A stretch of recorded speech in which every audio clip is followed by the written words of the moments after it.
The crystal room at the Fairmont shimmered. Crystal chandeliers dripped light onto polished mahogany tables, gleaming silverware, and the even more polished smiles of New York's financial elite. Tonight, I was the reason for the shimmer. Cassandra Vale, CEO of Vanguard Financial, the youngest in the company's history. It tasted like champagne and the sweet, intoxicating nectar of success. To Cassandra, boomed Richard Kane, raising his glass.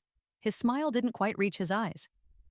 He'd been the other contender for the top spot, and the tension between us, usually a subtle undercurrent, was a palpable hum tonight.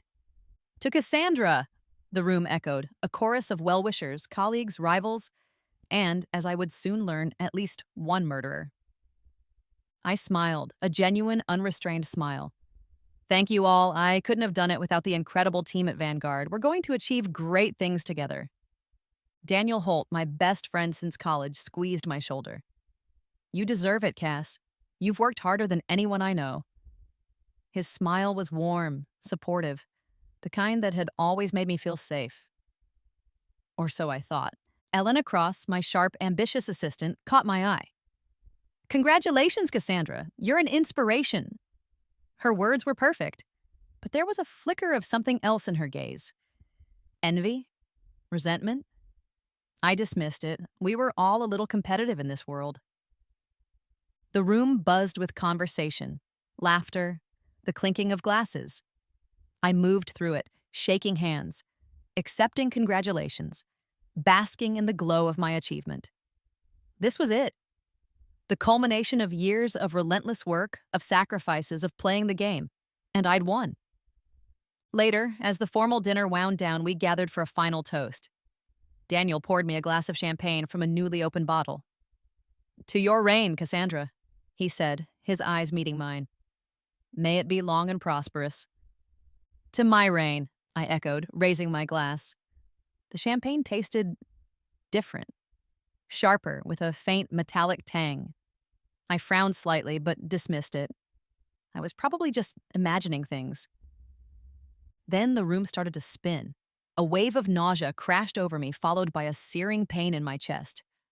I gasped, clutching at my throat, my vision blurring. Faces swam around me, distorted, concerned. Cassandra, are you all right? I heard Daniel's voice, laced with a strange detachment. I tried to speak, but no sound came out. My legs buckled and I fell, the world tilting violently. I saw faces leaning over me, their expressions shifting from polite concern to something else. The last thing I saw before the darkness consumed me was a smirk. A fleeting, triumphant smirk on a face I thought I knew. And then, nothing. The last sensation, a bitter taste lingering on my tongue. I didn't get it. I should be happy. I should be excited. But why was my biggest win tasting so much like defeat? My eyes snapped open. Sunlight. Blinding, unfamiliar sunlight. I was lying in a bed. My old bed. In my old apartment. The cramped one-bedroom walk-up I'd lived in before I'd made partner. Before the penthouse, before everything. Disorientation slammed into me like a physical force. The last thing I remembered was the party, the champagne, the falling. This wasn't right. This was impossible. I scrambled out of bed, my legs shaky, unfamiliar. I stumbled to the dresser, grabbing my old phone, a clunky, outdated model I'd replaced years ago. I fumbled with the power button, my heart pounding in my chest. The screen flickered to life, displaying the date. 6 years in the past. My breath hitched. I stared at the date, my mind reeling. This couldn't be real. It was a dream, a nightmare, a hallucination brought on by what? I was dead. I knew I was dead. I rushed to the bathroom, splashing water on my face, staring at my reflection in the cracked mirror. It was me, but younger, softer. The lines of stress and ambition that had etched themselves onto my face over the past few years were gone. The hard, calculating glint in my eyes was replaced by a naivete, an innocence I'd thought I'd lost forever. But the memories, they were all there.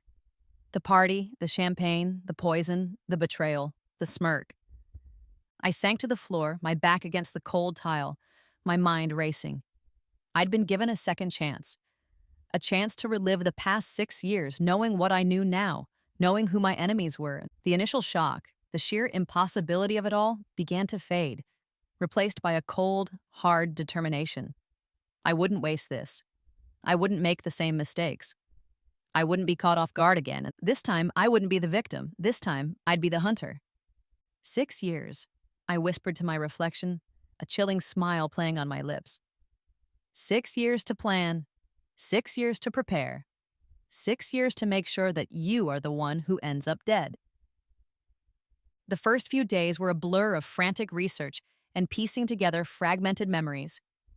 I needed to understand what had happened after my death. Who had benefited? Who had taken my place? I spent hours online, using the library's computers. My old laptop was painfully slow, scouring old news articles, financial reports, company websites. It was like reading an obituary, a chronicle of a life that had been stolen from me. Vanguard Financial had thrived, of course. They always did. But the leadership had shifted. Daniel Holt, my best friend, had been appointed CEO within months of my tragic accident. He'd stepped into my shoes, taken my life, with barely a ripple of disruption. Elena Cross, my ambitious assistant, had been promoted to Daniel's former position. She was now a rising star, a force to be reckoned with. Richard Kane, my rival, had left Vanguard shortly after my death, starting his own investment firm.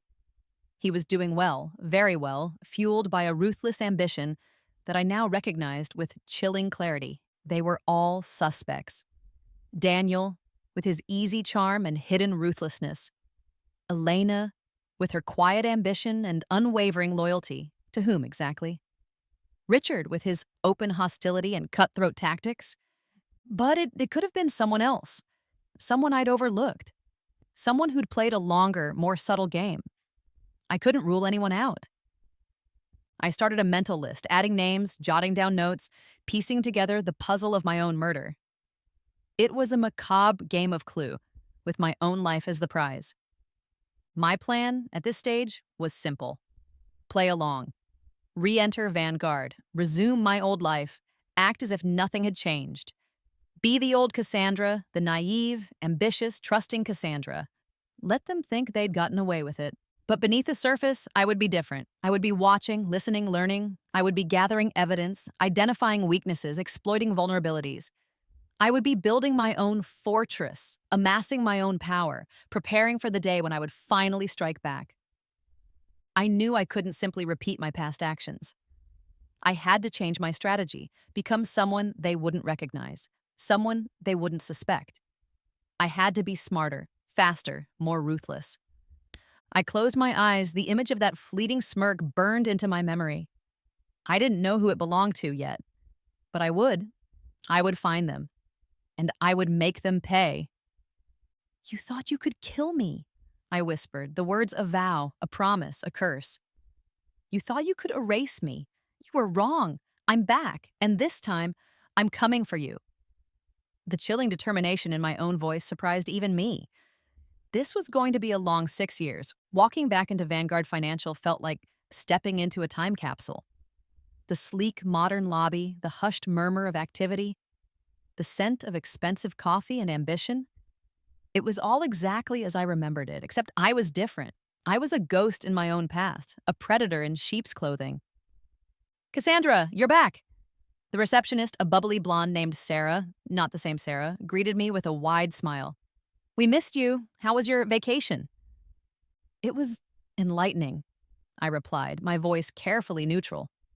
I'd taken a few days to recover from a supposed bout of food poisoning, a convenient excuse to explain my absence, and my slightly altered demeanor. The office was a hive of activity. People rushed past, clutching files, talking on phones, their faces a mixture of stress and determination. The corporate politics, the subtle power struggles, the constant jockeying for position it was also familiar, yet now I saw it with a new clarity. I was an outsider looking in, a detached observer in a game I'd already played and lost. My first encounter was with Daniel. He found me in my old office, the same cramped space I'd occupied before my ill-fated promotion. "Cassandra, you had us worried." he said, engulfing me in a hug. His embrace felt different, tighter perhaps? Or was it just my imagination? Are you feeling better? Much better, thanks, Daniel, I replied, pulling away, a bright, trusting smile plastered on my face. Just a nasty bug, nothing a few days of rest couldn't fix. Well, you're back just in time, he said, leaning against my desk, his posture casual but his eyes watchful. We have that Peterson account presentation next week. I know you've been working hard on it. The Peterson account, a major deal, one that would solidify my position at Vanguard. In my first life, I'd poured my heart and soul into it. Of course, I said, my voice enthusiastic. I'm ready to go. Lie. I hadn't even looked at the files yet. Good, he said, his smile widening. Because we're counting on you, Cass. You're the star player. The pawn, you mean, I thought, but I just nodded, maintaining the facade of the eager, ambitious executive. Next, it was Elena. She appeared in my doorway, a steaming mug of herbal tea in her hand. Cassandra, I heard you were back. How are you feeling? Much better, thank you, Elena, I said, accepting the tea. That's very thoughtful of you. Of course, she said, her eyes flickering around my office. Anything you need, just let me know. I'm here to help. Her eagerness was almost palpable. She wanted my job. I knew that. She'd always wanted my job. But she was smart, patient, willing to play the long game. Or so she thought. I appreciate that, Elena, I said, sipping the tea. It tasted fine. No bitter aftertaste, no metallic tang. Just tea. For now. Finally, there was Richard. He didn't bother with the friendly pretense. He simply appeared in my doorway, his arms crossed, his expression unreadable. Vale, he said, his voice curt, glad to see you're back on your feet. Kane, I replied, meeting his gaze. Good to be back.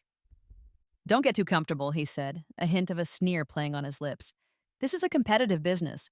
There's always someone waiting to take your place. I'm well aware of that, Richard, I said, my voice cool and steady. But I'm not planning on going anywhere anytime soon. The exchange was brief, but it spoke volumes. Richard was a threat, an open enemy. He didn't bother with the subtle manipulations, the hidden agendas. He was a shark, and he made no secret of it. He was also, I suspected, the least likely to be my killer. It's too obvious. I spent the rest of the day going through the motions, catching up on emails, attending meetings, pretending to be the old Cassandra. But inside, I was a whirlwind of calculations, of observations, of carefully laid plans. I was playing a role, and I was playing it to perfection. They thought they knew me. They thought they could predict my moves. They were wrong, so very wrong. The first thread of my web was money. I needed resources, independence, a way to operate outside of Vanguard's control. I started small, investing in promising startups, playing the stock market with the knowledge of future trends. It was like having a cheat code for the financial world. I remembered a particular tech company that would explode in a few years. I dismissed it as a risky investment in my first life. This time, I poured every spare penny into it, but I needed to be discreet. I couldn't just start flashing cash around, raising suspicion. So I opened a series of offshore accounts, using a complex network of shell corporations and nominee directors. It was a risky game, but I was careful, meticulous. I'd learned a lot about financial secrecy in my previous life, ironically, from the very people I was now hiding from. I'd like to open an account, I said to a banker in the Cayman Islands during a discreet video call. A corporate account. Something discreet. Of course, Ms. he prompted, his eyes narrowed. Smith, I said, using my new alias, Anna Smith. He would not be able to trace this back to me. While building my financial fortress, I also cultivated my network. I attended industry events, schmoozed with investors, made connections with people who could be useful. But I did it differently this time. I wasn't just seeking mentors or allies. I was looking for information. So tell me, I'd say to a venture capitalist over drinks, what's the gossip on Daniel Holt? He seems to be on a fast track at Vanguard. Or, I hear Richard Kane is starting his own firm. Any truth to that? I was a spider, spinning a web of connections, gathering intelligence, learning the secrets of my enemies. And then there were my friends. I kept them close, playing the role of the loyal colleague, the supportive confidant. But I was also sowing seeds of discord, subtly, carefully. Did you hear what Daniel said about Elena's presentation? I'd whisper to Richard, a hint of concern in my voice. He seemed unimpressed. Or I overheard Elena talking to someone from HR. She was asking about promotion opportunities in your department, Daniel.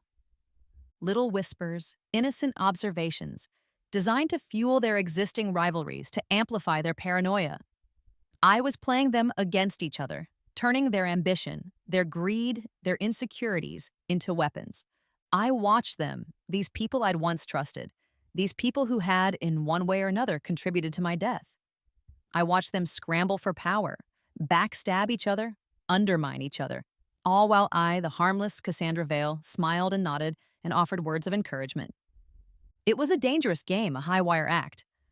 But I was a master of it. I was the spider, and they were all caught in my web. And they didn't even know it. Years passed. Time, once my enemy, was now my ally. My carefully laid plans were starting to bear fruit. The seeds of discord I'd sown were blossoming into full-blown conflicts. Daniel, Elena, and Richard were locked in a bitter power struggle, each vying for control of Vanguard, each convinced they were on the verge of victory. Their relationships, once marked by a veneer of civility, had deteriorated into open hostility. I watched it all unfold, a silent observer, a puppet master pulling strings from the shadows. One particular incident stands out. I'd accidentally leaked a confidential memo to Elena, a memo outlining Daniel's plans to restructure the company, a restructuring that would significantly diminish Elena's power. I knew Elena wouldn't be able to resist the bait. She was too ambitious, too hungry for power, and I was right. She confronted Daniel during a staff meeting, her voice trembling with barely suppressed rage. "I know what you're planning, Daniel," she said, her eyes flashing. "You're trying to push me out. You're trying to take everything I've worked for." Daniel, caught off guard, tried to deny it. "Elena, I don't know what you're talking about. This is ridiculous." "Don't lie to me," she shouted, slamming her hand on the table. "I have proof. I know about your secret meetings, your backroom deals. You're trying to sabotage me." The room was silent, everyone watching the drama unfold with a mixture of shock and fascination. I sat quietly in my chair, my expression carefully neutral, as if I was just as surprised as everyone else. "Elena, you're being paranoid," Daniel said, his voice tight with anger. "You're letting your ambition get the better of you." "And you're a lying, backstabbing snake," she retorted, her voice rising to a shriek.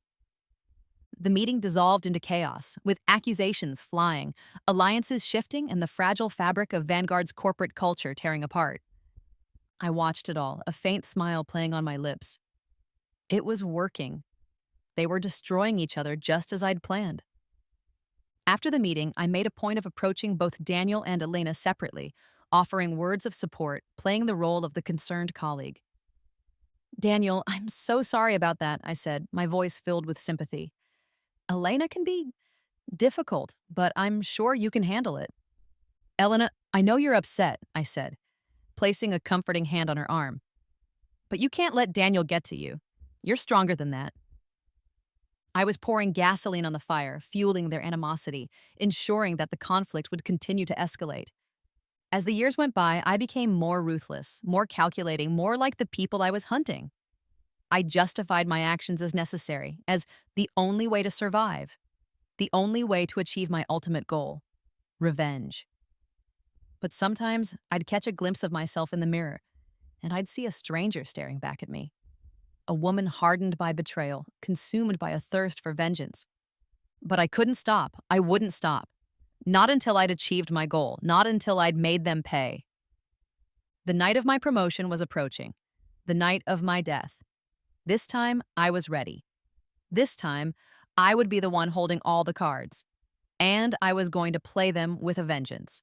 The preparation was my main concern. I made sure to rehearse, in my mind, every detail: the dress, the hair, the makeup, and the best part, switching the glass. I knew who it was, and I was going to make them pay. The air in Vanguard Financial was thick with tension.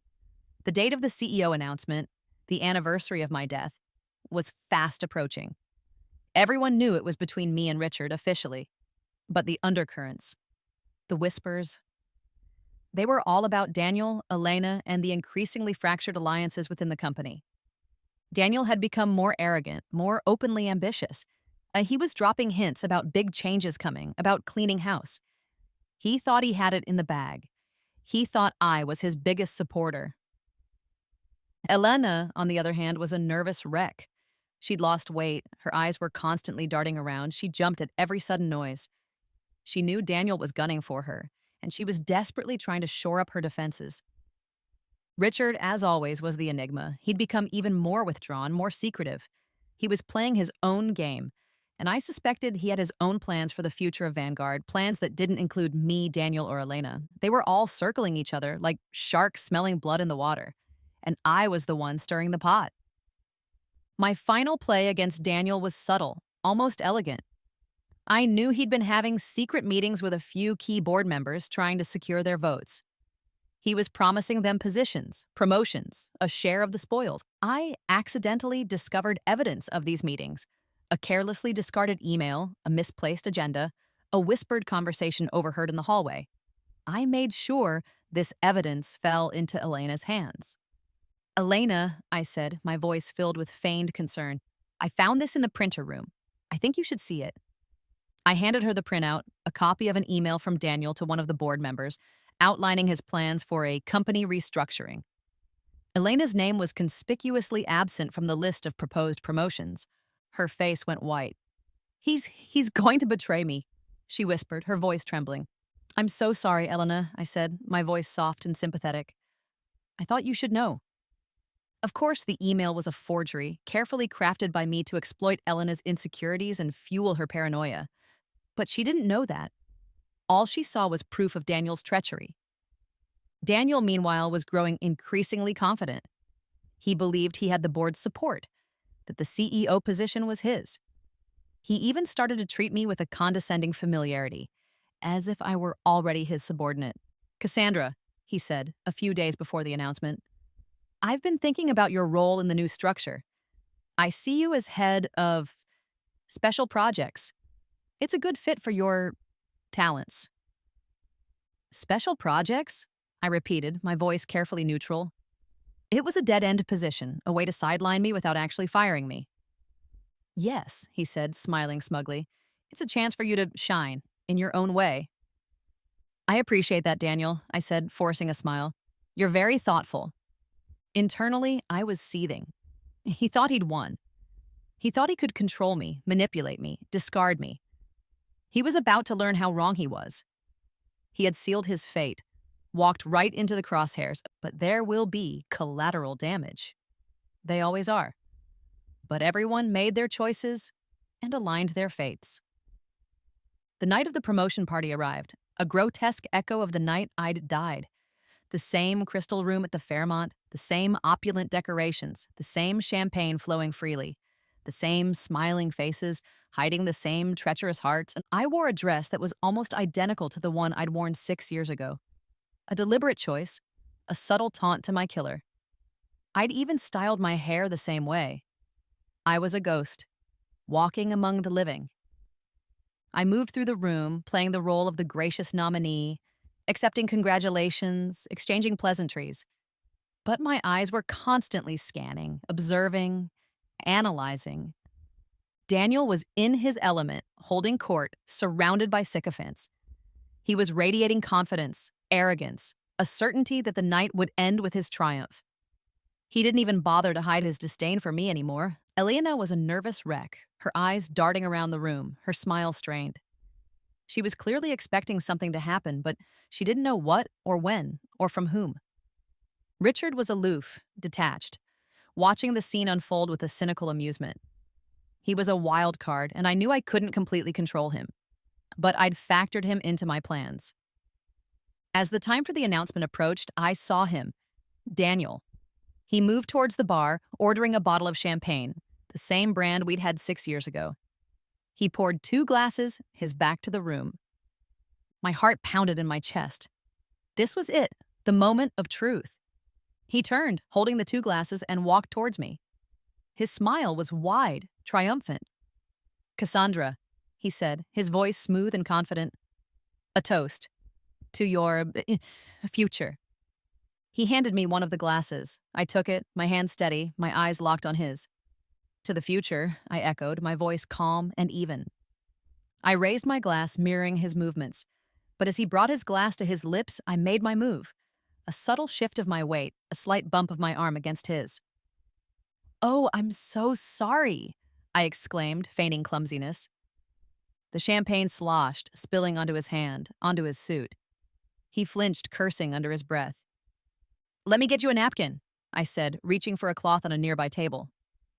In that split second, as his attention was diverted, I switched the glasses. A move I'd practiced 1,000 times in my mind, a sleight of hand perfected over 6 long years. He didn't notice. He couldn't have noticed. He was too focused on wiping the champagne from his expensive suit, too blinded by his own arrogance. "Here," I said, handing him his glass, the one with the poison. "Let's try that toast again." He took the glass, still grumbling about his ruined suit. He raised it, a smug smile on his face. "To the future," he said, his eyes meeting mine. "To the future," I repeated, my voice a whisper. He drank. The poison was fast-acting, faster than I remembered. Daniel's smile faltered. His eyes widened, his expression shifting from triumph to confusion to horror. What's happening?" he stammered, clutching at his throat. His hand, the one that had held the poisoned glass, began to tremble. He looked at me, his eyes filled with a desperate, pleading question. "You," he gasped, his voice a strangled whisper. "You did this." I stepped closer, my voice cold, devoid of any emotion. "I did," I confirmed. "You should have made sure I stayed dead, Daniel." The room around us seemed to fade away. It was just the two of us, locked in a final, deadly confrontation. "But why?" he choked out, his body starting to convulse. "Why?" I repeated, my voice dripping with contempt. 6 years ago, Daniel, you poisoned me. You killed me. You stole my life." His eyes widened in disbelief, then narrowed with a flicker of recognition. "Cassandra," he whispered, his voice barely audible. "Yes, Daniel," I said, my voice a low growl. "It's me, the ghost you thought you'd buried, the woman you betrayed." I leaned in closer, my face inches from his. "I remember everything, Daniel. The party, the champagne, the poison. I remember the look on your face as I fell, that smirk. You thought you'd gotten away with it. You thought you'd won." He tried to speak, but only a gurgling sound came out. His body was shutting down, the poison doing its work. "I spent 6 years planning this, Daniel," I continued, my voice a chilling whisper. 6 years building my defenses, gathering my resources, waiting for this moment. I played the game, I played the fool, and I played you all like puppets. He collapsed, his body hitting the floor with a sickening thud. The room erupted in chaos. Screams, shouts, people rushing towards him, towards me, but I remained calm, standing over his lifeless body, a strange sense of detachment washing over me. It was done. My revenge was complete. Elena and Richard stared at me, their faces a mixture of shock, fear, and understanding.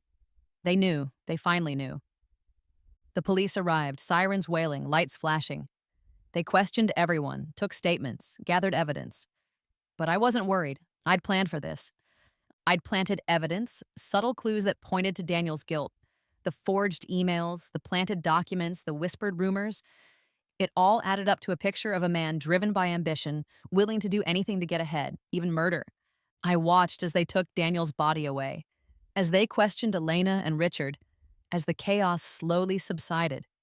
I was the eye of the storm, the calm center of the hurricane I'd unleashed. My revenge was complete. But I wasn't finished, not yet. There were still accounts to settle, scores to even. Vanguard Financial was mine now, and I had plans. Big plans. The paramedics pronounced Daniel dead at the scene, the official cause, cardiac arrest. The unofficial cause, whispered among the stunned partygoers and the hastily summoned police, was poison. The crystal room, once a scene of celebration, transformed into a crime scene. Flashing red and blue lights painted the opulent decor in stark, unsettling hues. Police officers moved through the crowd, their faces grim, their questions sharp. I watched it all unfold with a chilling detachment. I'd rehearsed this moment in my mind countless times, playing out every possible scenario, every potential outcome. I was prepared. Ms. Vale, a detective approached me, his expression cautious. Can you tell me what happened? Of course, I said, my voice calm and steady. Daniel and I were about to make a toast. He poured the champagne, handed me a glass, and then he just collapsed. Did you notice anything unusual about the champagne? Any strange taste or smell? No, I lied smoothly. Nothing at all. The detective looked at me, his eyes searching. He knew something was off, but he couldn't prove it, not yet. We'll need to take your statement, Ms. Vale, he said, and the glass you were holding. Of course, I repeated, handing him the untouched glass, the one Daniel had originally intended for himself. I'd made sure to switch them back after he'd collapsed, a final, subtle act of manipulation. While the police focused on the immediate aftermath, I quietly set my own plan in motion. I'd spent the past 6 years planting evidence, building a case against Daniel, Elena, and Richard. Now, it was time to unleash it. First, there was the forged email, the one I'd leaked to Elena, detailing Daniel's plans to restructure the company. I made sure a copy of that email found its way to the police, along with a few other incriminating documents I'd carefully planted in Daniel's office and apartment. Then, there were the financial records. I'd meticulously documented Daniel's shady dealings, his offshore accounts, his embezzlement schemes. He'd been skimming money from Vanguard for years, hiding it in the very same network of shell corporations I'd used to build my own fortune. Ironic, really. I anonymously sent this information to the board of directors, to the Securities and Exchange Commission, to the press. I wanted to make sure Daniel's reputation was destroyed, his legacy tarnished forever. Elena and Richard weren't spared. I'd collected evidence of their own misdeeds, their own betrayals. Elena's insider trading, Richard's bribery and corruption, and I exposed it all. I didn't do it out of malice, not entirely. It was about justice. They'd all played a part in my death, directly or indirectly. They'd all benefited from my demise. And now, they would all pay the price. The fallout was swift and brutal. Vanguard Financial was rocked by scandal. Daniel's death, initially attributed to natural causes, was now being investigated as a homicide. Elena and Richard were suspended, then fired, their careers in ruins. The company's stock price plummeted, and the board of directors scrambled to contain the damage. I watched it all unfold, a silent, invisible force, orchestrating the destruction of my enemies. It was a cold, calculated revenge, a masterpiece of manipulation. And it was satisfying. The dust settled, the investigations concluded. Daniel Holt was officially declared the murderer, a man driven by ambition and greed who'd poisoned his best friend to steal her position. A tragic tale of betrayal and corporate intrigue. And Cassandra Vale? I was the grieving friend, the innocent victim, the one who'd narrowly escaped a similar fate. I was offered the CEO position, of course. It was the only logical choice. This time, I accepted. I stood in my new office, the one that should have been mine 6 years ago, overlooking the city skyline. The view was breathtaking, a panorama of power and possibility. I was the queen now, untouchable, unstoppable. But the victory felt different. It wasn't the triumphant, exhilarating feeling I'd imagined all those years ago. It was quieter, more subdued, tinged with a sense of emptiness. I looked at my reflection in the glass, at the woman staring back at me. She was strong, confident, powerful, but she was also different. The old Cassandra, the naive, trusting Cassandra, was gone forever. She'd been replaced by someone colder, harder, more calculating. I'd spent 6 years planning my revenge, meticulously crafting my second life. I'd achieved everything I'd set out to do. I'd avenged my death, destroyed my enemies, claimed my rightful place at the top. But at what cost? I'd become a master manipulator, a liar, a schemer. I'd used people, betrayed trust, played a dangerous game. I'd become like them. The thought was unsettling. But I pushed it aside. I'd done what I had to do. I'd survived. And I'd won. I turned away from the window, gazing out at the city sprawled before me. It was my kingdom now, my domain. What would I do with it? Where would I go from here? I didn't know. The future was a blank slate, a vast, uncharted territory. I could build an empire, create a legacy, change the world. Or I could simply disappear again, start over, somewhere new, under a new name with a new identity. The possibilities were endless. And for the first time in a long time, I felt a flicker of excitement, a sense of anticipation. The game had changed. The players were gone. But the board was still there. And I was ready to play. Again. And perhaps differently, or not. The options felt endless, didn't they? But one thing was for certain. I was in charge, and no one was taking advantage of me again.